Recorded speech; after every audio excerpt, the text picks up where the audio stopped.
Hi friends, welcome to my YouTube channel. ಹೇಗಿದ್ರೆ ಎಲ್ಲರೂ? ನಾನು ಚೆನ್ನಾಗಿದ್ದೀನಿ, ನೀವು ಚೆನ್ನಾಗಿದ್ದೀರಾ ಅಂತ ಅನ್ಕೋತೀನಿ. ನಾನಿವತ್ತು ನಿಮ್ಮ ಮುಂದೆ ಉತ್ತರ ಕರ್ನಾಟಕದ ರೆಸಿಪಿಯನ್ನು ತೊಗೊಂಡು ಬಂದಿದ್ದೀನಿ.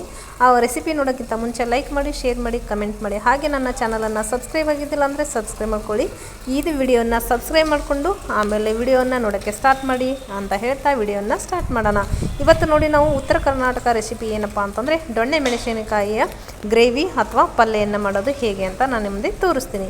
ಇವಾಗ ನೋಡಿ, ನಾವು ಜವಾರಿ ಆಗಿರುವಂತಹ ದೊಣ್ಣೆ ಮೆಣಸಿಕಾಯನ್ನು ತೊಗೊಂಡಿದ್ದೀವಿ. ಅಂದರೆ ಇದಕ್ಕೆ ನಾವು ಡಬ್ಬು ಮೆಣಸಿಕಾಯಿ ಅಂತಲೂ ಕರಿತೀವಿ ನಾವು ಉತ್ತರ ಕರ್ನಾಟಕದಲ್ಲಿ. ನೀವೇನು ಕರಿತೀರಾ? ಕ್ಯಾಪ್ಸಿಕಮ್ ಕರಿತೀರಾ ಅಥವಾ ದೊಣ್ಣೆ ಮೆಣಸಿಕಾಯಿ ಅಂತಲೂ ಕರಿತೀರಾ.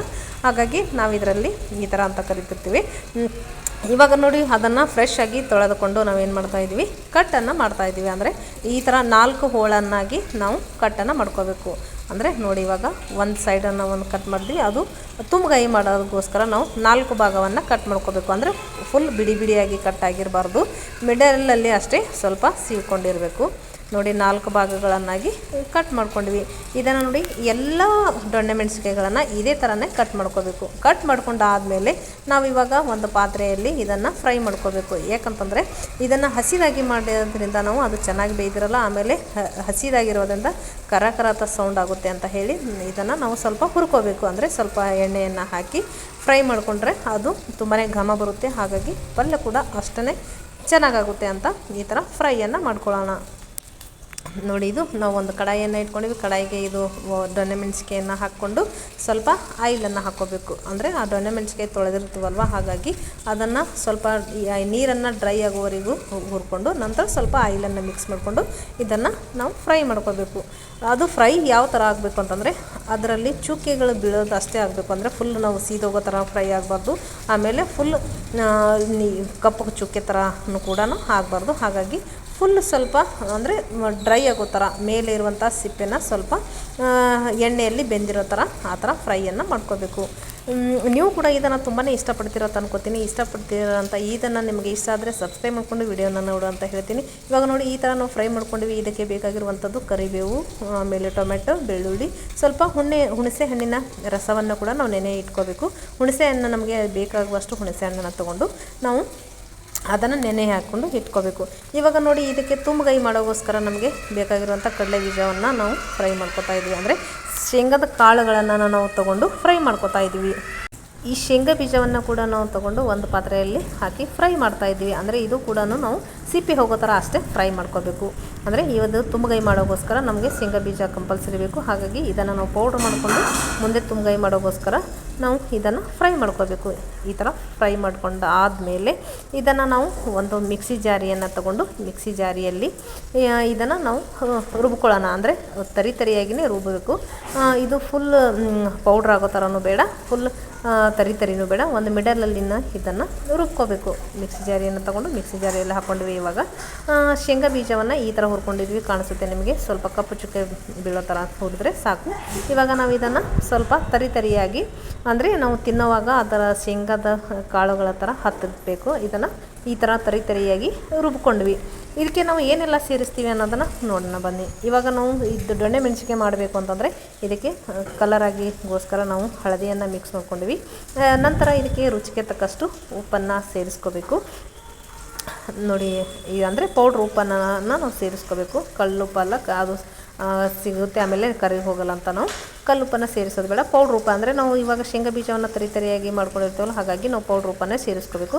ನಂತರ ಸ್ವಲ್ಪ ಅಂದರೆ ದೊಣ್ಣೆ ಮೆಣಸಿಕಾಯಿ ತುಂಬಾ ಖಾರವಾಗಿರುವುದರಿಂದ ಹಾಗಾಗಿ ನಾವು ಸ್ವಲ್ಪ ರುಚಿ ಬೇಕು ಅಂತ, ಅಂದರೆ ಸ್ವಲ್ಪ ರುಚಿ ಬೇಕು ಅಂತ ನೀವು ಬೆಲ್ಲನೂ ಕೂಡ ಹಾಕೋಬೋದು ಅಥವಾ ಸಕ್ಕರೆ ಕೂಡ ಹಾಕೋಬೋದು, ಅಂದರೆ ಸ್ವೀಟ್ಗೋಸ್ಕರ. ಇವಾಗ ನೋಡಿ, ನೆನೆಸಿರುವಂಥ ಹುಣಸೆ ಹಣ್ಣಿನ ರಸವನ್ನು ಇದರಲ್ಲಿ ನಾವು ಮಿಕ್ಸ್ ಮಾಡ್ಕೊತಾ ಇದ್ವಿ. ಇವಾಗ ಹಾಕಿರೋದು ನಾವು ಶೇಂಗಾ ಬೀಜದ ಪುಡಿ, ಆಮೇಲೆ ಹಳದಿ, ಆಮೇಲೆ ಉಪ್ಪು, ಆಮೇಲೆ ಸ್ವಲ್ಪ ಸಕ್ಕರೆ, ನಂತರ ಹುಣಸೆ ಹಣ್ಣಿನ ನೆನೆ ಹಾಕಿರುವಂಥ ಹುಣಸೆ ಹಣ್ಣಿನ ರಸವನ್ನು ಹಾಕ್ಕೊಂಡು ಸ್ವಲ್ಪ ನಾವು ಮಿಕ್ಸ್ ಮಾಡ್ತಾ ಇದ್ದೀವಿ. ಅಂದರೆ ಹುಣಸೆ ಹಣ್ಣಿನ ರಸದಲ್ಲೇ ಮಿಕ್ಸ್ ಮಾಡ್ಕೊಂಡ್ವಿ. ನಾವು ಹುಳಿಗೆ ಸ್ವಲ್ಪ ಒಂದು ಟೊಮೆಟೊನ ಸೇರಿಸ್ಕೊಂಡ್ವಿ. ನಂತರ ಸ್ವಲ್ಪ ಹುಣಸೆ ಹಣ್ಣಿನ ರಸವನ್ನು ಸೇರಿಸ್ಕೋಬೇಕು. ಅಂದರೆ ಸ್ವಲ್ಪ ಹುಳಿಯಾಗಿರಲಿ, ಆಮೇಲೆ ರುಚಿಯಾಗಿರಲಿ, ಆಮೇಲೆ ಖಾರ ಆಗಿರಲಿ ಅಂತ ನಾವು ಮೂರನ್ನು ಮಿಕ್ಸ್ ಮಾಡ್ಕೊಂಡ್ವಿ. ನೋಡಿ ಇವಾಗ ಫುಲ್ ಗಟ್ಟಿ ಆಗಬಾರ್ದು ಅಂತ ಇನ್ನೂ ಸ್ವಲ್ಪ ಹುಣಸೆಹಣ್ಣಿನ ರಸವನ್ನು ಸೇರಿಸ್ಕೊಂಡ್ವಿ. ಅಂದರೆ ಅದು ಸ್ವಲ್ಪ ತಿಳುವಾಗಿಯೇ ಇರಬೇಕು. ಅಂದರೆ ಗಟ್ಟಿಯಾಗಿದ್ದರೆ ಅದು ದೊಣ್ಣೆ ಮೆಣಸಿಕಾಯಲ್ಲಿ ಅಷ್ಟೇ ಗಟ್ಟಿಯಾಗಿ ಕೂಡುತ್ತೆ ಇದು ಶೇಂಗಾ ಪೌಡ್ರ್ ಅಂತಲೇ ಹೇಳಿ ಇನ್ನೂ ಸ್ವಲ್ಪ ಹುಣಸೆಹಣ್ಣಿನ ರಸವನ್ನು ಸೇರಿಸ್ಕೊಂಡು ತೆಳುವಾಗಿ ಮಾಡ್ಕೊಂಡ್ವಿ. ಮಾಡ್ಕೊಂಡಾದಮೇಲೆ ಇವಾಗ ನಾವು 4 ಭಾಗವನ್ನಾಗಿ ಮಾಡಿದ್ವಲ್ಲ ದೊಣ್ಣೆ ಮೆಣಸಿಕಾಯನ್ನು, ಆ ಮೆಣಸಿಕಾಯಿಗೆ ನಾವು ಇದು ಏನು ಮಾಡಬೇಕು, ಈ ಶೇಂಗಾ ಬೀಜವನ್ನು ಎಲ್ಲ ಮಿಕ್ಸ್ ಮಾಡಿರುವಂತಹ ಶೇಂಗಾ ಬೀಜದ ಹುಡಿಯನ್ನು ನಾವು ಇದು ಮೆಣಸಿಕಾಯಲ್ಲಿ ತುಂಬಬೇಕು. ಅಂದರೆ ನಾವು 4 ಭಾಗವನ್ನಾಗಿ ಮಾಡಿದ್ದೀವಲ್ವ, ಈ ಥರ ತುಂಬಿಕೊಳ್ಬೇಕು. ಅಂದರೆ ಅಡಗಾಯಿಗೆ ತುಂಬಾ ಇಷ್ಟ. ಆಮೇಲೆ ಚಪಾತಿ ರೊಟ್ಟಿಗಂತೂ ತುಂಬಾ ಕಾಂಬಿನೇಷನ್ ಆಗಿರುತ್ತೆ ಈ ಪಲ್ಯ ತಿನ್ನಬೇಕಂತಂದರೆ.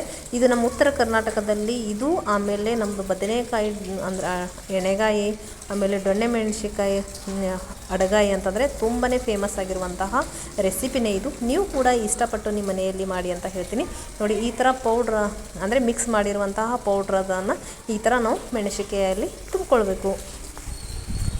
ನೋಡಿ ಈ ಥರ ಎಲ್ಲ ಮೆಣಸಿನಕಾಯಿಗಳಿಗೂ ಈ ಥರ ನಾವು ಹಾಕ್ಕೊಂಡ್ವಿ ಅಂತಂದರೆ ತುಂಬಾ ಟೇಸ್ಟಾಗಿರುತ್ತೆ. ಅಂದರೆ ಹುಳಿ, ಉಪ್ಪು, ಖಾರ ಎಲ್ಲನೂ ಸೇರಿ ತುಂಬಾ ಟೇಸ್ಟಾಗಿರುತ್ತೆ. ನೀವು ಸ್ವಲ್ಪ ರಸವನ್ನು ನೀವು ತಿಳುವಾಗಿ ಮಾಡಿಕೊಂಡ್ರೆ ಅನ್ನ ಜೊತೆಗೂ ಕೂಡ ತಿನ್ಕೋಬೋದು. ಆಮೇಲೆ ರೊಟ್ಟಿ ಚಪಾತಿಗಂತೂ ಹೇಳಿ ಮಾಡಿಸಿರುವ ಟೇಸ್ಟ್ ಅಂತಲೇ ಹೇಳ್ತೀನಿ. ನಂತರ ಇವಾಗ ಇದಕ್ಕೆ ಒಗ್ಗರಣೆಗೆ ರೆಡಿ ಮಾಡ್ಕೊಳ್ಳೋಣ. ಒಗ್ಗರಣೆಗೆ ರೆಡಿ ಮಾಡ್ಕೋಬೇಕಂತಂದರೆ ಇದಕ್ಕೆ ಬೆಳ್ಳುಳ್ಳಿಯನ್ನು ನಾವು ಸ್ವಚ್ಛ ಮಾಡಿಟ್ಕೊಂಡಿದ್ವಲ್ಲ, ಆ ಬೆಳ್ಳುಳ್ಳಿಯನ್ನು ನಾವು ಸ್ವಲ್ಪ ಜಜ್ಕೋಬೇಕು. ಅಂದರೆ ಇದು ಕೂಡ ನಾವು ಫುಲ್ ಸಣ್ಣದಾಗಿ ಜಜ್ಕೊಳ್ಳೋದು ಬೇಡ, ಸ್ವಲ್ಪ ತರಿತರಿನೇ ಆಗಿರಬೇಕು. ಇದನ್ನು ನಾವು ಈ ಥರ ಜಜ್ಕೊಂಡಿರಬೇಕು. ನಾವು ಇದು ಕಲ್ಲಿನಲ್ಲೇ ಜಜ್ಕೊಂಡಿರೋದು, ಅಂದರೆ ಮಿಕ್ಸಿಯಲ್ಲಿ ಹಾಕ್ಕೊಳ್ಳೋದು ಬೇಡ. ಈ ಥರ ನಾವು ತುಂಬಗೈಗೆ ಪೌಡ್ರನ್ನ ತುಂಬಿದಾಗ ಈ ಥರ ಕಾಣಿಸುತ್ತೆ. ನೋಡಿ ಬೆಳ್ಳುಳ್ಳಿಯನ್ನು ತೊಗೊಂಡ್ವಿ, ಟೊಮೆಟೊನ ತೊಗೊಂಡ್ವಿ. ಇವಾಗ ಒಗ್ಗರಣೆಗೆ ರೆಡಿ ಮಾಡ್ಕೊಳ್ಳೋಣ ಬನ್ನಿ. ಇವಾಗ ನೋಡಿ ಒಂದು ಬಾಣಲೆಯನ್ನು ಇಟ್ಟು ಎಣ್ಣೆ ಹಾಕಿ, ಆಮೇಲೆ ಸಾಸಿವೆ ಜೀರಿಗೆಯನ್ನು ಹಾಕಿ, ಇವಾಗ ನಂತರ ಕರಿಬೇವನ್ನು ಹಾಕಿ, ಇವಾಗ ಮತ್ತೆ ನಾವು ಬೆಳ್ಳುಳ್ಳಿಯನ್ನು ಹಾಕ್ಕೊಳ್ಳೋಣ. ನೋಡಿ ಬೆಳ್ಳುಳ್ಳಿಯನ್ನು ಹಾಕ್ಕೊಂಡ್ವಿ. ಹಾಕ್ಕೊಂಡು ಆದಮೇಲೆ ನಾವು ಇವಾಗ ಹೆರ್ಚಿಟ್ಟಿರುವಂತಹ ಟೊಮೆಟೊಯನ್ನು ಕೂಡ ಇದಕ್ಕೆ ಒಗ್ಗರಣೆಗೆ ಮಿಕ್ಸ್ ಮಾಡ್ಕೊಳ್ಳೋಣ. ನೋಡಿ ಇವಾಗ ಟೊಮೆಟೊ ಕೂಡ ಒಗ್ಗರಣೆಗೆ ಸೇರಿಸ್ತಾ ಇದ್ದೀನಿ. ಟೊಮೆಟೊ ಹಾಕಿದ ಆದಮೇಲೆ ಇದನ್ನು ಹಸಿ ವಾಸನೆ ಅಂದರೆ ಬೆಳ್ಳುಳ್ಳಿ ಮತ್ತು ಟೊಮೆಟೊದ ಹಸಿ ವಾಸನೆ ಹೋಗಬೇಕು ಅಂತ ಹೇಳಿ ಅದನ್ನು ನಾವು ಫ್ರೈ ಮಾಡ್ಕೊಳ್ಳೋಣ. ಅಂದರೆ ಹಸಿ ವಾಸನೆ ಹೋಗಬೇಕು ಸ್ವಲ್ಪ.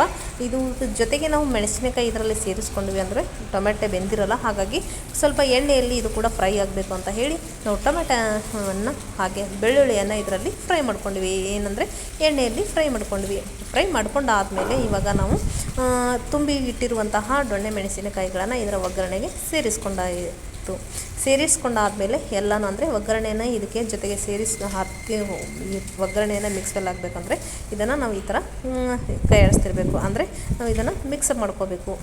ಮಿಕ್ಸಪ್ ಮಾಡ್ಕೊಂಡಾದಮೇಲೆ ಅಂದರೆ ನಾವು ತಟ್ಟೆಗೆ ಸ್ವಲ್ಪ ನೀರನ್ನು ಹಾಕಿ ಇದಕ್ಕೆ ನೀರು ಮಿಕ್ಸ್ ಮಾಡ್ಕೋಬೇಕಂದ್ರೆ ಸ್ವಲ್ಪ ಎಣ್ಣೆ ಜೊತೆಗೇ ಇದು ನೀರಲ್ಲಿ ಕುದಿಬೇಕಲ್ವ, ಹಾಗಾಗಿ ಸ್ವಲ್ಪ ಬಿರುಸಾಗಬಾರ್ದು ಅಂತ ಹೇಳಿ ಸ್ವಲ್ಪ ನೀರನ್ನು ಸೇರಿಸ್ಕೊಳ್ಳೋಣ.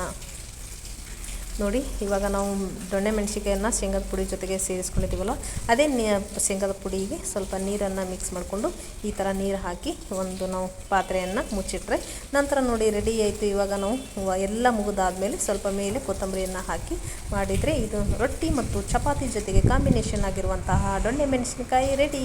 Thank you, bye bye.